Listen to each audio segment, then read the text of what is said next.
Yep. So as I was saying, thanks everyone for joining today. We're gonna be talking. James is gonna be presenting today. He's gonna be talking about a brand new feature that some folks have been working on, and it's gonna be released soon with Sidecar. It's called CDC, and yeah. So the agenda for that will be James will go through his presentation.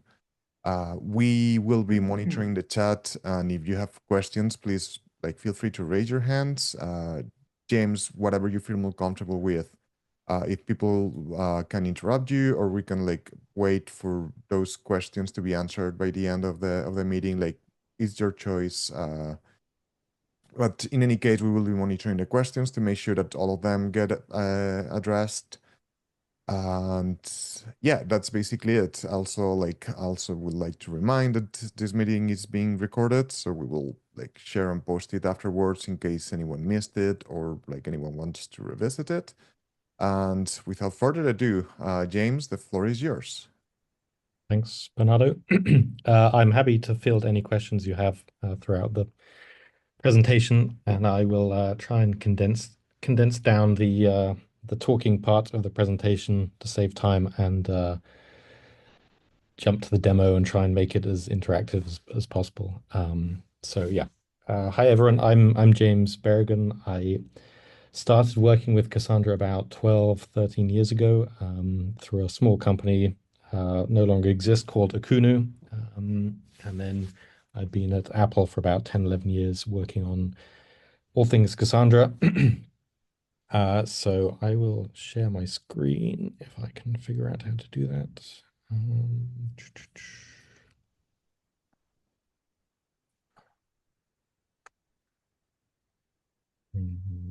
okay. Bernardo, you might need to allow me to Yeah, share. just allowed it. Okay.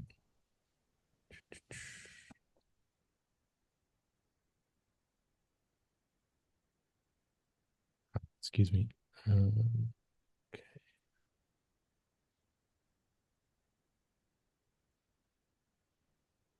Ah, I'm gonna have to leave Zoom and reopen to enable sharing my screen. All right. Yeah, Give that's me, life problems. I can fill you in. Feel yep. free to drop and come back. Give me for the Zoom trouble today. Mm.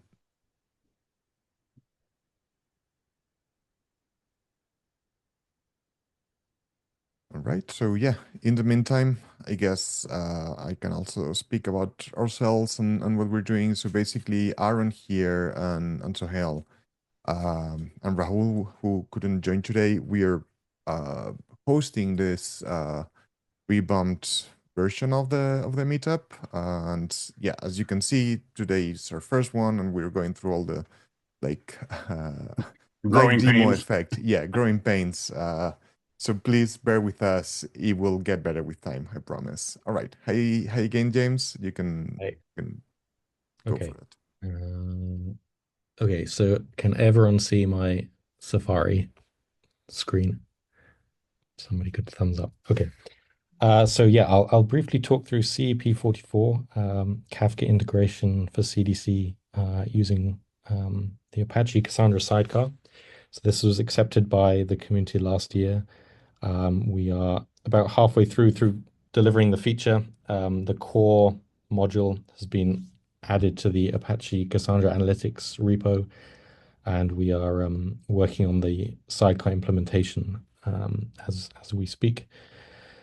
So briefly, change data capture is a concept in databases broadly to identify and publish changes made to a database, allowing for real-time data integration, analytics, and synchronization across a platform.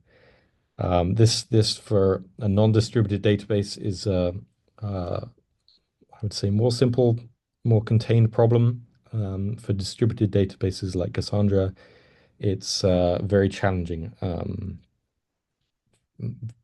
Mostly the scale that people run Cassandra at, petabytes or more, the high write throughput, the quorum-based read and write model that Cassandra has. With CDC, we need to be able to maintain similar consistency and availability guarantees as Cassandra. So that was one challenge. And distributed databases are distributed so you can have high availability with zero downtime, and all the while cluster operations, host replacements, expansion shrinks, all ongoing, as well as the normal database problems of schema changes and database managers evolving their schema over time. So some of the features CDC powers, it's used very broadly in organizations that are moving towards event-based architecture. So you might have multiple systems. You might have Apache Iceberg for your data lake. You might have Redis for your caches. You might have many different systems all fitting a slightly different use case. And you need to be able to synchronize your source of truth, your database, with all those other systems for analytical purposes, or for refreshing caches, or for stream processing technologies like Apache Flink if you're monitoring data in real time and responding as trending topics occur. And also, yeah, responding to notifications and changes in data. So the Apache Cassandra feature came in with, I believe it was Cassandra 8844. So it was a feature added to Cassandra, which essentially uses the existing Cassandra commit log. So just a quick refresher on how Cassandra operates when clients write. It goes to two places, one to the mem table and also to a persisted durable commit log on disk. And this is used in the event of crashes or restarts or bounces to be able to recover mutations that were acknowledged to the client but have not yet been flushed out of the mem table to the permanent SS tables. So the Cassandra 8844 introduced the CDC feature, which would hard link the existing commit log to a separate directory called the CDC raw directory. And this was great because the feature was very low impact, very lightweight to the existing Cassandra write path, very high performance, transparent to the client, and easy to add. But it came with a number of challenges. Firstly, it's up to the user to decode the mutations, read the commit logs, decode them, convert them into something that consumers can use downstream. And also, as I mentioned before, Cassandra is a quorum-based write system through the normal write path. So a write that's acknowledged on one node might have been missed by another node. So you have to achieve consistency by reading at quorum as well. So that's part of the challenge we faced with CDC. And there's no integration with external systems. So it's up to the user to integrate with Kafka or RabbitMQ or whatever other notification or queuing system that consumers can use downstream. And yeah, finally, we found that CDC is a sort of stateful streaming problem. So a small amount of state is required to perform this, and there's no mechanism to achieve that in the standard Cassandra CDC feature. So we came up with this approach, integrating using the sidecar. So the goals listed here. We want to be able to provide a deduplicated stream of CDC events to a Kafka topic. We want to achieve the consistency levels that Cassandra offers and the high availability guarantees of quorum nodes being up at any given time. We want to keep the CDC publication isolated from the Cassandra writes, and yeah, offer an official solution for deduplicating CDC streams between replicas that can be used by the community more widely.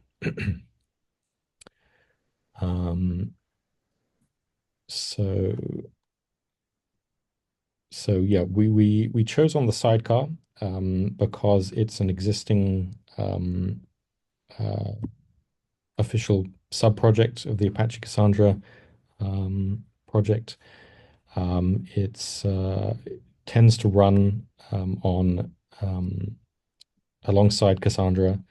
It has access to the file system alongside Cassandra, and it doesn't require any existing resources, external resources to run. So one solution we looked at is running in some external streaming service like Flink or Spark Streaming, but that requires additional overhead of additional resources to run that service and maintain it and monitor it. And we wanted to build this as part of the Cassandra ecosystem, so it can be used as well. Um, so yeah, so the features down here. So firstly, the sidecar takes ownership of a portion of the Cassandra token range. Uh, Obviously, at running at Cassandra scale, we need to be able to shard the CDC job in a certain way. That seemed most natural by doing it alongside the Cassandra token range, and the sidecars have a sort of loose association with the Cassandra nodes that they run alongside, so they're not limited to, but they default to the ranges of their co-located Cassandra nodes. The sidecar then can stream those logs from the local instance and from the replicas via a new sidecar API that gives access to the commit logs on disk. It can then read and deserialize them from multiple replicas. It then deduplicates at the specified consistency level, and converts, decodes the mutations and then converts into some consumable format. So we picked Avro. It seemed a popular choice amongst the consumers using the service, but we left the implementation fairly pluggable, so people can plug in their own serialization format. And the same with Kafka. Kafka was a popular transport mechanism, but we left the implementation fairly pluggable. And then the CDC state. So we need to be able to store that durably in the event the sidecar goes down or is bounced. So the natural solution was to create a special table in Cassandra which stores that state and allows recovery and durability. Then we added some convenience APIs on top of the sidecar to allow people to configure and set up the Kafka endpoints, the topics, and configure CDC with various toggles and variables you can change to change things for your use case. And the good thing about the sidecar is it can monitor the cluster topology for changes, expansion shrinks, host replacements, token moves are a regular occurrence in Cassandra, and so it can respond to those and restart the process automatically as those changes occur. So this diagram sort of illustrates it in a slightly better way. So the sidecar's tailing the commit logs, not just on its own local Cassandra nodes, but the replicas as well. Um, we also added integration to a schema registry like Confluent. So Sidecar will derive a schema UID from the Cassandra schema, publish that whenever there's any schema changes to the schema registry, and as part of the Avro message, it will send the schema UUID as part of the message, just illustrated there. Excuse me 1 second.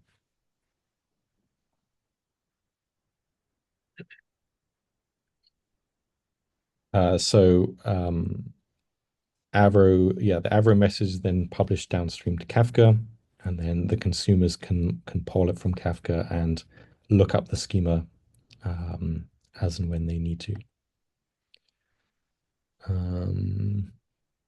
Maybe now's a good time if I switch over to do a quick demo.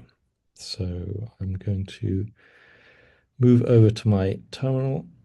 Can everyone see that? Should see Yes, it's perfectly visible. Okay, so in the top left corner, I've got CCM running. So that is just prove that's working, 3 nodes running locally.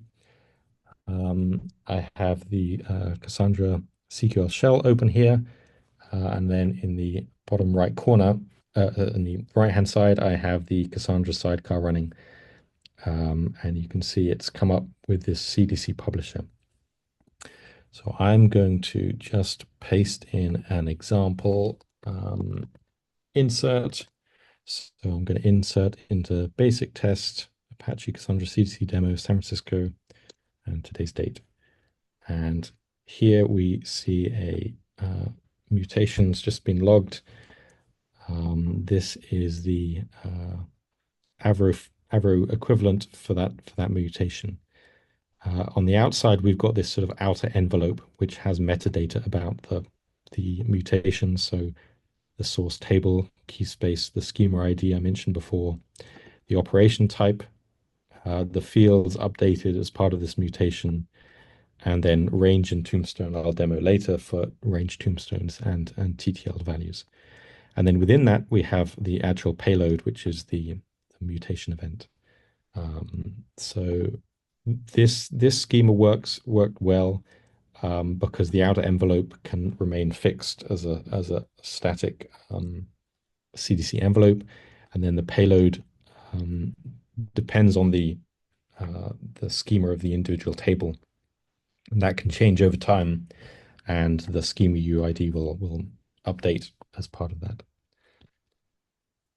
Next, I will go ahead and create a more fun example. So I've created a demo music library, not to be taken seriously, but just a example for demos with various artist titles, tags against your playlist. Now I will go ahead and insert any Beatles fans a new song into my music library, Let It Be by the Beatles, and that comes through with a more complicated payload with more complicated Cassandra data types like lists, maps, sets, and yeah, all the sorts of complicated data types we're used to using in Cassandra.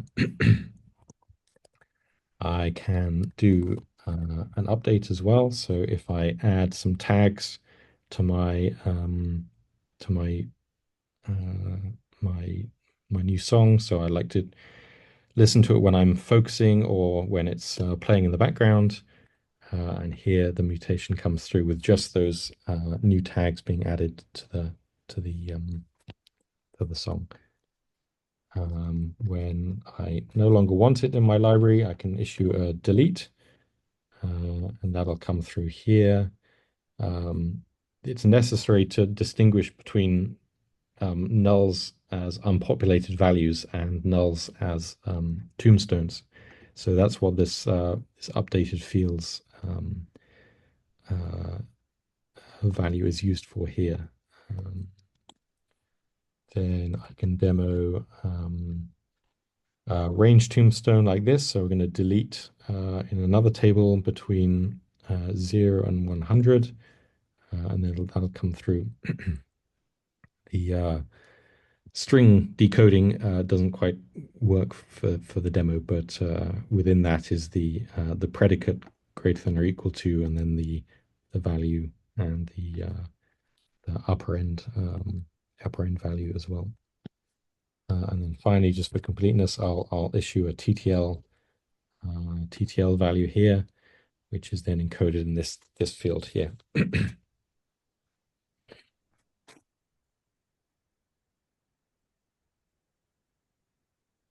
Okay, so I will switch back to here. So we discussed the aspect of CDC state, and this was quite an important part of the operation. That there are two parts to the state.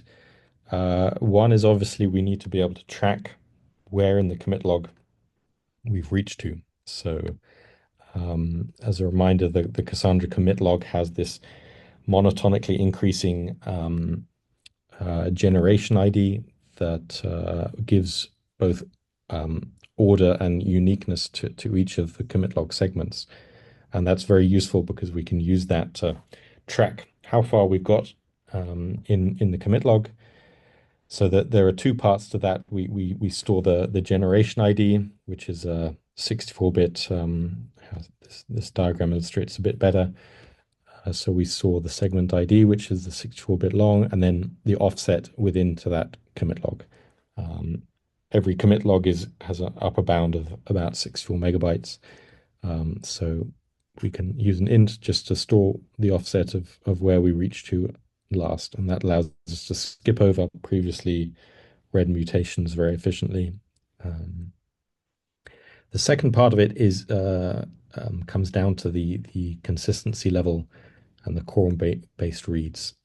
So there can be occasions on the boundary of a commit log segment where a mutation might exist in one commit log segment, and we'll read up to that point. But in the remaining two replicas, it might just fall outside the boundary, and it'll be read in a future epoch, a future micro batch of CDC. So in this case, we read this pink mutation. We only read one copy. For the remaining mutations, we'll read two or more copies. So for the ones where we read two or more copies, we're able to publish. But for the one with a single replica copy, we simply MD5 the mutation and store a count of the number of replicas we've seen.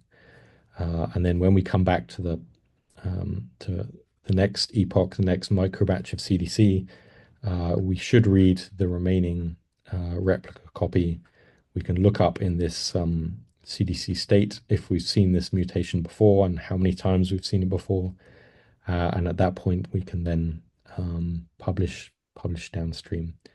And this works well for both deduplicating and also achieving the consistency level. But also there are background processes where a mutation might be replicated at a later date, or in which case we won't publish that mutation a second time if we've already published it. Okay. And yeah, so the solution we came up with to store the CDC state with this is a special table that looks like this. So the job ID is just a text string, just to namespace the CDC job. It means if you want to start again from scratch, you can just change that job ID and restart. The split is a numerical value just to shard the token range across multiple partitions. We could store the CDC state in one partition. It's only about a kilobyte per CDC shard. But when you're running it with clusters running into thousands of nodes, it's better to split it in some way. So the sidecar will determine this split value based on the cluster size and the time of enabling CDC. The start and end is the token range of a given CDC partition, and the state blob is the serialized value of this commit log offset and insufficient replica copies. So yeah, so every second or whatever the configured time period is, CDC will write its state to this table, and then it can recover in the event of a bounce. Now, this is quite a unique write pattern in that we only care about the last value, and we can discard anything that's been overwritten. So we tuned some of the compaction and GC grace settings to match that. So time window compaction strategy is very useful for this. It means that it'll only compact the most recent writes within a given compaction window. So here it's set to days, but it could very easily be set to hours. It avoids CDC impacting the cluster in any meaningful way by reducing the compaction load. Ideally, CDC should run without any impact to the cluster. Similarly, we set GC grace seconds and time to live. This allows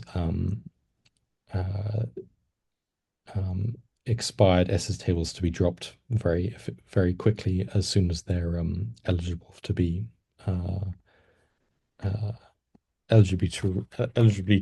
be removed by the time to live value.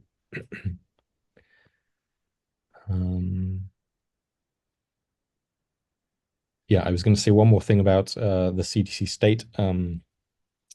We faced the challenge I mentioned earlier of running CDC while operations are ongoing, expansion, shrinks, host replacements, all of that occurs on a regular basis.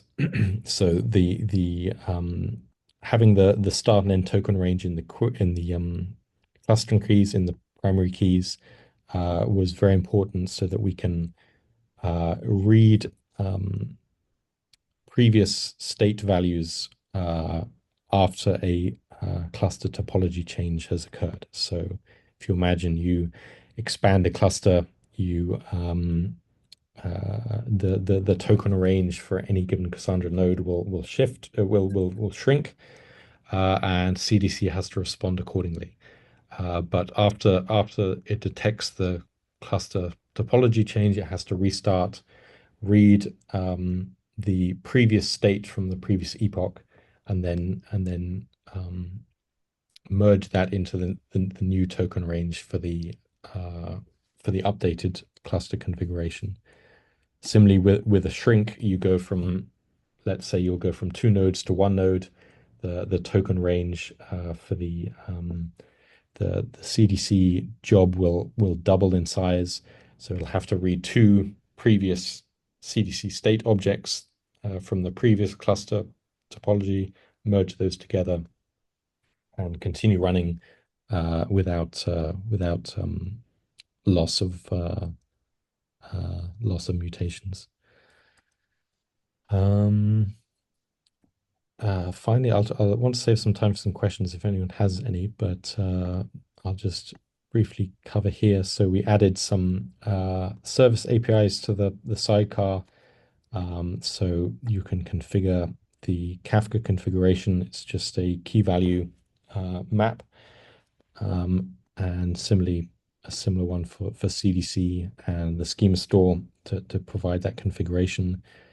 One thing we've discussed is adding this syntax to the CQL grammar. So you would have something similar to this, where you would define a data sink, which would be your Kafka endpoint, and then the data source would be CDC on a given table name.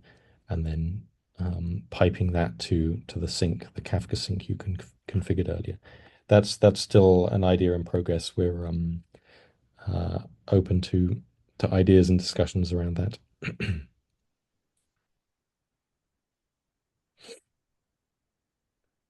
One challenge we faced with, and this is I think unique to Kafka, is handling large blobs. Uh, Kafka has a configurable limitation. I think it's normally set to about 1 MB on the message size. Um, but people can often write larger blobs to Cassandra. In that case, uh, we've been discussing with the Kafka community a workaround or a solution to this. One idea is to offload large blobs to S3 or equivalent blob stores. But this is something that's ongoing when we're working with the Kafka community to resolve.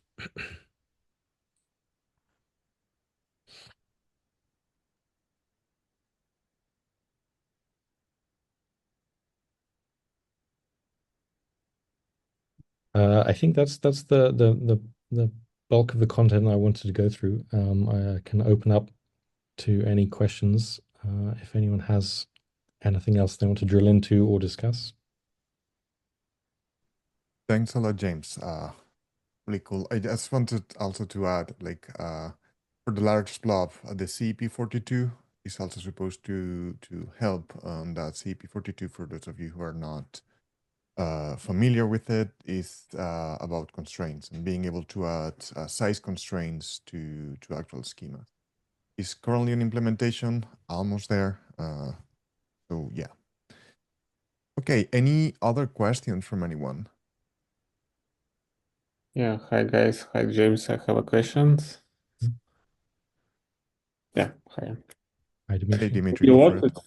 Yeah, it's very interesting, especially I see a huge step forward towards compared to the usual CDC logic when you have to deploy some logic within a Cassandra. As a result, it may affect the availability of Cassandra itself. Mhm. Yeah, so regarding the functionality, the first question is about use case which you showed during the demo when you updated collection. Can we differentiate the use case when we adding elements to collection compared to the case when we are resetting a value for collection? Is it different from event point of view or the same? Are you saying can you differentiate between an insert and update of a collection? Yeah, in your case, you edit elements into the collection, but I can just replace the previous value with a new state, like inserting a tombstone from Cassandra point of view and setting new values. From event point of view, will it be different? We can detect what the statement type is, like insert or update, but it's very difficult to perform like reads before emitting mutations, if that's your question. Uh, Um, but I think it's when you are doing, if you speak about commit log state, you have a tombstone created for this use case. If you are not using plus operator, but just setting a new value, implicitly self tombstone is created. So there is no need to do a read to detect this yeah, if there's case. a tombstone in the commit log, it will be picked up. If you're removing an element from a collection, that'll be serialized as a tombstone in the commit log, and that will that will follow through to CEC. We did have some, requests for doing reads before writes, and we did build in that functionality. We are only using it right now for unfrozen lists. Uh, and the reason for that is that the way elements are serialized in Cassandra, the index of an unfrozen list is a time UUID, if I recall correctly, and that's fairly meaningless to consumers downstream. So we resolved that by saying that for unfrozen lists only, we will perform a read and return the full materialized list and send that downstream. And that was satisfactory for most users, most customers. But we couldn't figure another way around that without altering, the commit log, uh, the way things are collections are serialized in commit log. I see. Thank you.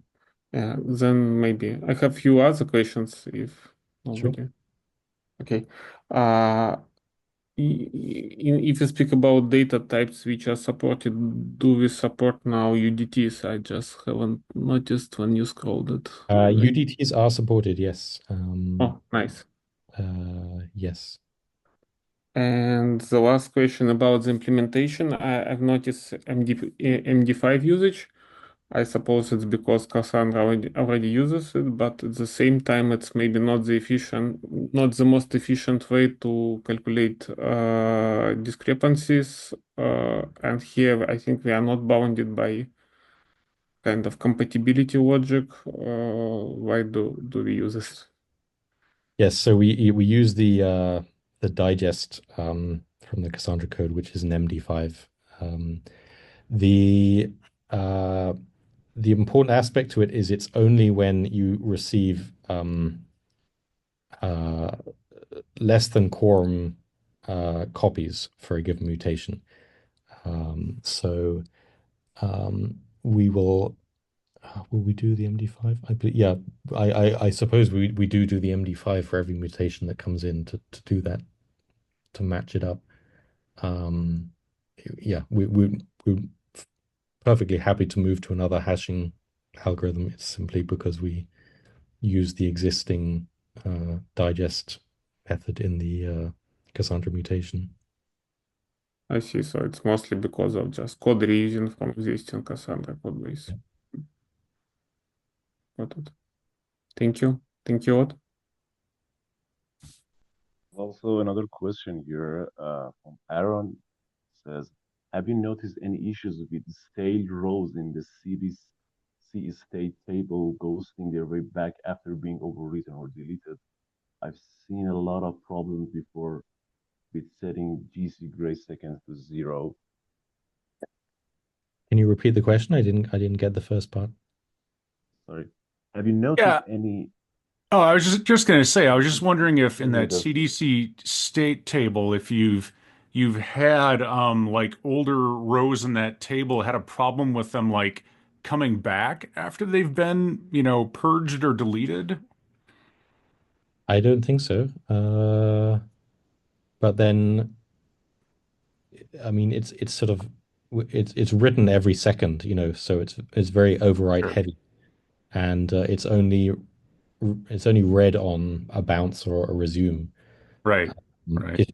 I mean, have you seen that before? That's a pattern we've used quite a lot of using grace GC grace seconds at 0. I'd be interested if there's a bug there that Yeah, we ran into that. This is a few years ago now while I was still at Target. We had a cluster that was I think it was 60 nodes in each data center. So it was about 120 nodes total. And we did have a problem with a team setting GC gray seconds to 0. It just wasn't enough time to get those tombstones properly replicated over to the other data center. I see. And yeah, so they'd have rows that were deleted that, the next day they would come back, and yeah, we kind Right. of had to deal with that. But I anyway, guess I guess we are setting time to live greater than what GC grace seconds would be set at. So in that case, that sort of acts as the GC gray seconds, I guess. Then yeah, just yeah. mean it can drop it without um yeah, drop the SS table without yeah, worrying about it Okay, without. okay. Hey, we have Raul. Yep. All right, I guess I have one last question, James, and I think it would be cool if we could like also talk about this. Like, is every like possible operation in Cassandra supported by this? Like, for example, range tombstone, range deletes and stuff like that? Because that's an interesting use case. Range tombstones are supported, yes. So the example I gave will serialize the start and end and convert that into an Avro equivalent. The challenge often people have asked for is sending downstream what data was actually removed as part of that range tombstone, and that is not a problem we've been able to solve, and it's quite a tricky problem without performing a read again before performing a read. But there's also a sort of a race in that once the range tombstone is in the commit log, you can't read the data without the tombstone being applied. So that's something people have asked for. I think it's something that's possible in other database CDC solutions, but in Cassandra, it's very tricky to do that.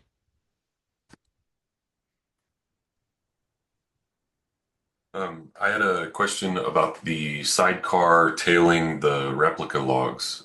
Is that going to increase the network chatter couple-fold? It will do to a certain extent in that it'll be tailing the commit logs of two other replicas at RF3. Yeah, it'll add to the network load. Thanks. I had a question. Hi. I was wondering if lightweight transactions would be supported, where you need serial consistency level. They should be. They should be. They should be serialized into the commit log in the same way. It's simply a protocol level Paxos protocol level consensus, which still applies the commit log, the mutations to the commit log in order. So on a partition level, it should maintain the consistency guarantees of lightweight transactions. And on that topic as well, we try to maintain the ordering per partition in that any given sidecar partition will any given CDC partition will read a set of partitions, Cassandra partitions, and then publish that to a single Kafka partition. So we hash the partition key so it always goes to the same Kafka partition, and on that basis try and maintain the ordering that's carried through from the commit log all the way to Kafka on a per partition basis.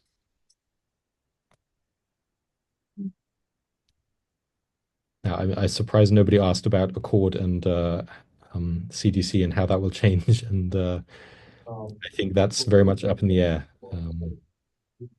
The conversations I have with some of the people working in Accord, Accord will provide a sort of linearized stream, and this might be something that we can build into the Secure protocol, and that Accord just provides committed transactions as soon as they're committed and publishes them out through the Secure protocol. But all of this is very very new and speculative right now.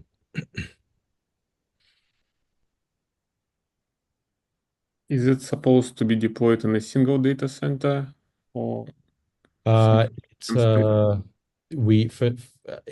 run on a multi DC cluster, but we have been running it enabled on a single DC. That's the use case we've been going for. Yeah, and it's 11 o'clock, and I am getting kicked out of this meeting room, so I will say thank you everyone for your time and for joining, and I hope that was enlightening. Yeah, thanks a lot, James. Thank you so much. Yeah, thank you, James. Thank Hey, you. thanks, everyone. Yeah. Thanks. All right. Just a quick reminder before we drop here. This is gonna be happening in a monthly cadence. We already have a scheduled follow-up. The next one, the next meetup will be the 19th of February. Same time. This time for real. We promise not to have any further Zoom link issues. So yeah, again, thanks everyone for joining today, and please have a great day. Thanks. All right, thanks everyone.